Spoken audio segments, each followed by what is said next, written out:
Assalamualaikum warahmatullahi wabarakatuh. Perkenalkan, nama saya Nur Latifah.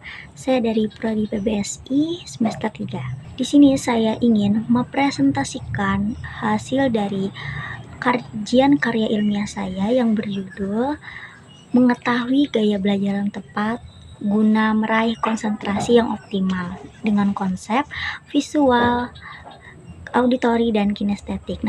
Nah, di dalam gaya belajar ada hal 3 utama yang perlu kita ketahui. Apa sih gaya belajar kita? Yang pertama ada visual, auditori, dan kinestetik.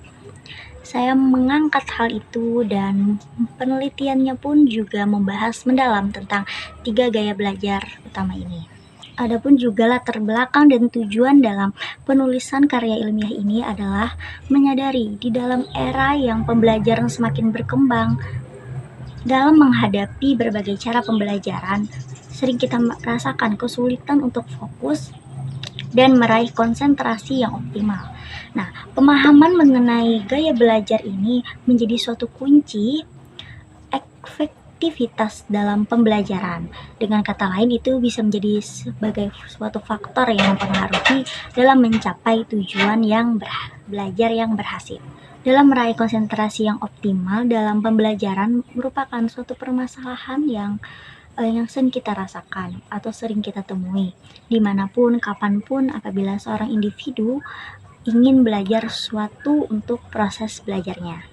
Tujuan dalam penulisan ini adalah memberikan pemahaman tentang pentingnya bahwa kita perlu mengetahui gaya belajar kita untuk melanjutkan bagaimana kita bisa memproses suatu informasi yang akan kita dapatkan nantinya.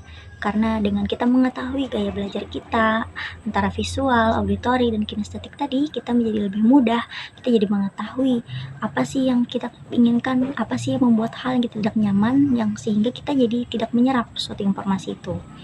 Nah, ini pun juga menjadi alasan saya mengangkat judul ini karena saya sendiri pun juga sering merasakan dan saya juga menggali apa sih yang saya nyaman untuk dalam proses pembelajaran itu. Jadi saya juga sambil belajar untuk permasalahan ini mana yang tepat untuk gaya belajar saya. Dalam gaya belajar tadi ada 3, yaitu visual. Visual itu adalah yang belajar melalui melihat, memandang, mengamat, dan sejenisnya. Lebih tipe belajar ini melihat sesuatu dari penglihatannya adalah tipe gaya visual yang lebih menyukai dan menerima informasi dengan melihat maupun membaca. Kedua ada gaya belajar auditori. Auditori ini mengedepankan indera pendengar, belajar melalui sesuatu yang bisa mendengarkan, misalnya dari ceramah atau dari diskusi, debat, podcast, itu cocok sekali untuk auditori. Selanjutnya ada gaya belajar kinestetik, adalah gaya belajar yang melakukan aktivitas fisik atau turun langsung, yang bisa menangani, dia suka bergerak, merasakan, mengalami hal itu sendiri, atau dia ingin mencari pengalaman lah. Nah, siswa ini mempunyai gaya belajar kinestetik ini, dia tidak tahan duduk terlalu lama saat mendengarkan pembelajaran berlangsung dan merasa lebih baik prosesnya disertai kegiatan fisik atau langsung pada prakteknya. Dalam pengumpulan informasi, saya mempersiapkan strategi pemecahan masalah, memperhatikan gaya belajar yang tepat. Saya menuliskan daftar, saya membuat daftar masalah yang mana sekiranya bisa masuk ke dalam penelitian saya, dan saya membuatnya melalui Google Form, yaitu kuesioner yang akan diisi oleh audiens untuk mengetahui gaya belajarnya yang seperti apa, dan apakah dia sudah tahu gaya belajarnya seperti apa, dan lainnya. Saya membuat daftar masalah dan pengumpulan data yang akan dijawab oleh responden, dibuat untuk mencari informasi terkait penelitian gaya belajar yang mencakup gaya visual, auditori, dan kinestetik.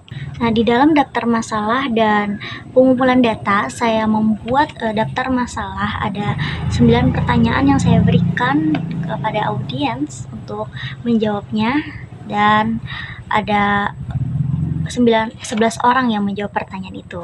Jadi dari jawaban responden inilah yang membuat penelitian ini juga semakin lengkap dengan data-data yang saya tuliskan di dalamnya. Daftar masalah dan pengumpulan data ini dibuat untuk mendapatkan informasi mendalam terkait penelitian tentang gaya belajar yang mencakup gaya belajar visual, auditori, dan kinestetik. Oke, penentuan masalah utama.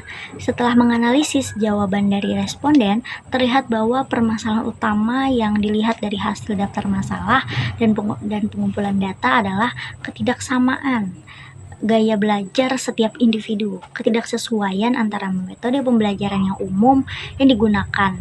Contohnya itu kurangnya atau tidak meratanya penyesuaian metode pada saat pembelajaran di kelas, karena kan dalam setiap individu dia memiliki gaya belajarnya sendiri, gaya belajarnya yang buat ia sukai, ia pilih, yang dia rasakan itu membuatnya nyaman dalam proses menyerap informasi. Teks ini permasalahan utama bisa menjadi fokus untuk mencari solusi, bisa dari metode pengamatan pengajar atau diri individu sendiri dalam menyesuaikan, yaitu bagaimana menciptakan lingkungan pembelajaran sesuai dengan gaya belajar yang optimal dalam meraih konsentrasi.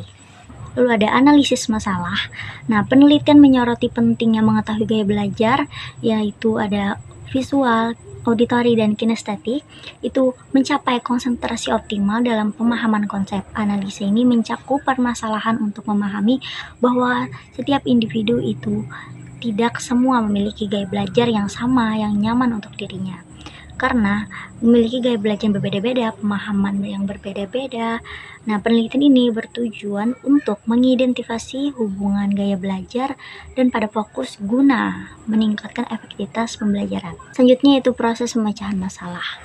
Proses pemecahan masalah yaitu dimulai dengan menjelaskan pentingnya pemahaman gaya belajar. Pentingnya kita mengetahui dulu gaya belajar kita yang seperti apa yang membuat kita nyaman.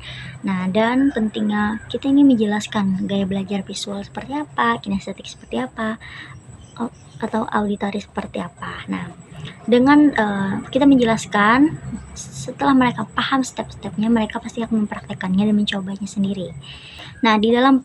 Nah, selanjutnya ada proses pemecahan masalah. Nah, proses pemecahan masalah karya ilmiah ini dengan menjelaskan pentingnya pemahaman suatu gaya belajar untuk meraih konsentrasi yang optimal. Nah, jadi kita perlu mengetahui, mendorong, menyadarkan bahwa pemahaman gaya belajar misalnya visual, auditori, kinestetik itu sangat mempengaruhi untuk mencapai konsentrasi optimal kita dalam belajar. Proses pemecahan masalah mengetahui gaya belajar yang tepat guna menuju konsentrasi yang optimal yang berfokus pada konsep visual, auditori, dan kinestetik ini, yaitu yang pertama ada perlu proses pemecahannya, yaitu ada yang pertama kita berikan pemahaman konsep proses pemecahan masalah tentang gaya belajar ini dengan menjelaskan pentingnya pemahaman suatu gaya belajar untuk meraih suatu konsentrasi yang optimal. Menjelaskan pentingnya kita mengetahui gaya belajar, kita memperkenalkan tentang gaya belajar visual, auditori, kinestetik, yang mana sekiranya nyaman untuknya, sehingga ketika dia sudah mengetahui, dia akan mencari tahu sendiri dan mempraktikkannya. Nah, ini akan membuat atau menimbulkan kita dalam pembelajaran akan menjadi lebih mudah dan konsentrasi karena kita sudah mengetahui gaya belajar kita sendiri. Bisa dilihat dari yang saya tampilkan, proses pemecahan masalah selanjutnya ada analisis hasil kuesioner, yaitu menggali hasil survei mampu menjadi langkah awal tahu bagaimana kemampuan setiap individu yang akan diajar, yang mana lebih dominan, bisa dilakukan di setiap anak, dan setiap gaya belajar yang berbeda-beda, jadi kita bisa melakukan metode yang efektif. Ketiga, ada sesuaikan metode pembelajaran, penggunaan materi visual, pendekatan auditori, dan aktivitas kinestetik. Salah satu contoh, misalnya dengan individu masing-masing, melalui metode pendekatan, mendekati setiap individu yang akan diajar.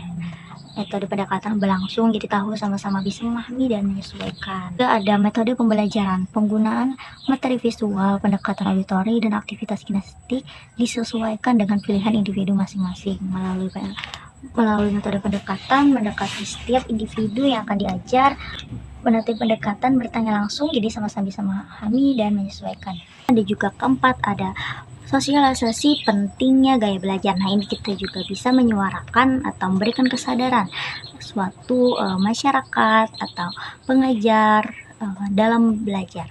Gaya belajar. Nah, ini kita juga bisa perlu menyuarakan atau kita bisa ikut komunitas atau dari media sosial, karena kan sekarang juga teknologi juga semakin berkembang. Ada banyak hal yang bisa kita lakukan, bagaimana kita bisa memberikan kesadaran kepada masyarakat yang beragam menjelaskan pentingnya tentang gaya belajar, bagaimana pemahaman mempengaruhi kualitas pembelajaran itu. Ya, kita bisa kolaborasi dengan institusi pendidikan mencari guru atau mencari guru khusus. Nah, dalam konteks mencari guru khusus ini pasti itu untuk orang yang sudah lulus atau orang yang sudah bekerja tapi dia masih memiliki minat untuk belajar, dia pasti sudah tahu dong, dan pasti guru yang khusus ini atau les sudah mengetahui gaya belajar tepatnya seperti apa. Tetapi balik lagi, kalau dalam konteks kolaborasi dengan institusi pendidikan itu kita masih di sekolah, masih di perkuliahan, nah masih dalam masa pendidikan, nah itu kita perlu memberikan saran dan suara untuk memperkenalkan kepada guru, kepada pengajar mengenai strategi pembelajaran berbasis gaya belajar visual, auditori, dan kinestetik. Nah, itu kita bisa menyuarakan, memberikan juga pelatihan kepada guru untuk mengidentifikasi dan mendukung gaya belajar di kelas yang beragam. Jadi semuanya bisa mengetahui gaya belajarnya seperti apa, dia mengetahui apa sih yang membuat anak-anak ini nyaman. Nah, itu perlu juga untuk memproses penyerapan informasi yang berlangsung. Ada juga selanjutnya yang ketujuh, ada pemahaman berkaitan dengan gaya belajar dan konsentrasi. Nah, terhubung gaya belajar dan konsentrasi sangat penting belajar sesuai dengan proses individu dapat menciptakan lingkungan yang mendukung konsentrasi penuh mencari tahu pembelajaran sendiri melalui kesadaran. Kedelapan, buat pedoman praktis, menyediakan pedoman praktis atau tips bagi pembaca untuk mengidentifikasi gaya belajar mereka sendiri dan menerapkan strategi belajar yang sesuai. Contoh, untuk membantu Anda mengidentifikasi gaya belajar Anda, coba pertimbangkan aktivitas yang sama yang paling efektif dan nyaman untuk situasi Anda, melihat atau mendengar atau bergerak. Nah, kita buat pedoman ini atau tips membaca ini adalah suatu langkah proses dalam pemecahan masalah ini. Selanjutnya ada penyajian data hasil yang akan saya tampilkan karena supaya lebih jelas dan tidak keliru. Dari hasil kuesioner dilakukan dapat disajikan pertanyaan-pertanyaan yang saya berikan. Itu ada pertanyaan belajar di luar kelas. Pertanyaan 1 itu 100% responden setuju bahwa tidak hanya terjadi di sekolah dan dapat dibantu dengan cara visual, auditori, dan kinestetik. Nah, penyajian data hasil ini akan saya tampilkan di layar agar lebih jelas dan melihat secara langsung data hasil kuesioner yang saya buat sendiri pertanyaannya dan dijawab oleh responden. Dan berikut juga ada berapa yang lebih dominan yang mereka jawab. Ini adalah salah satu proses pemecahan analisis penyajian data hasil yang saya buat. Selanjutnya ada hasil. Nah, dari penyajian hasil tadi, jadi kita bisa membuahkan suatu hasilnya atau kesimpulannya berdasarkan kuesioner yang telah diperoleh, yaitu presentasi setuju terhadap pendapat bahwa belajar tidak hanya di sekolah dan menggunakan cara visual, auditori, dan kinestetik dapat membantu mencapai hasil optimal sebanyak 100%. Presentasi juga menunjukkan setuju. Yang kedua, ada sebanyak 45,5% responden menyatakan sudah mengetahui tipe gaya belajar mereka dengan mayoritas memiliki gaya visual 4,5%. Nah, jadi saya kan juga memberikan pertanyaan, apakah kamu sudah mengetahui gaya belajar kamu? Apakah kamu juga setuju gitu gaya belajar yang utama ini mampu membuat proses pembelajaran menjadi lebih mudah. Ketiga, dalam pemahaman terhadap gaya belajar, 81,8% responden menyatakan mengetahui konsep gaya belajarnya, yaitu visual, auditori, dan kinestetik. Nah, sebanyak 90,9% responden mengaku aktif tahu gaya belajar yang tepat untuk diri mereka. Dan kelima, ada mencari informasi tentang gaya belajar. 72% responden sedang menempuh pendidikan tinggi di kuliah, dan saya juga mempertanyakan apakah kamu kuliah, SMA, atau sebagainya.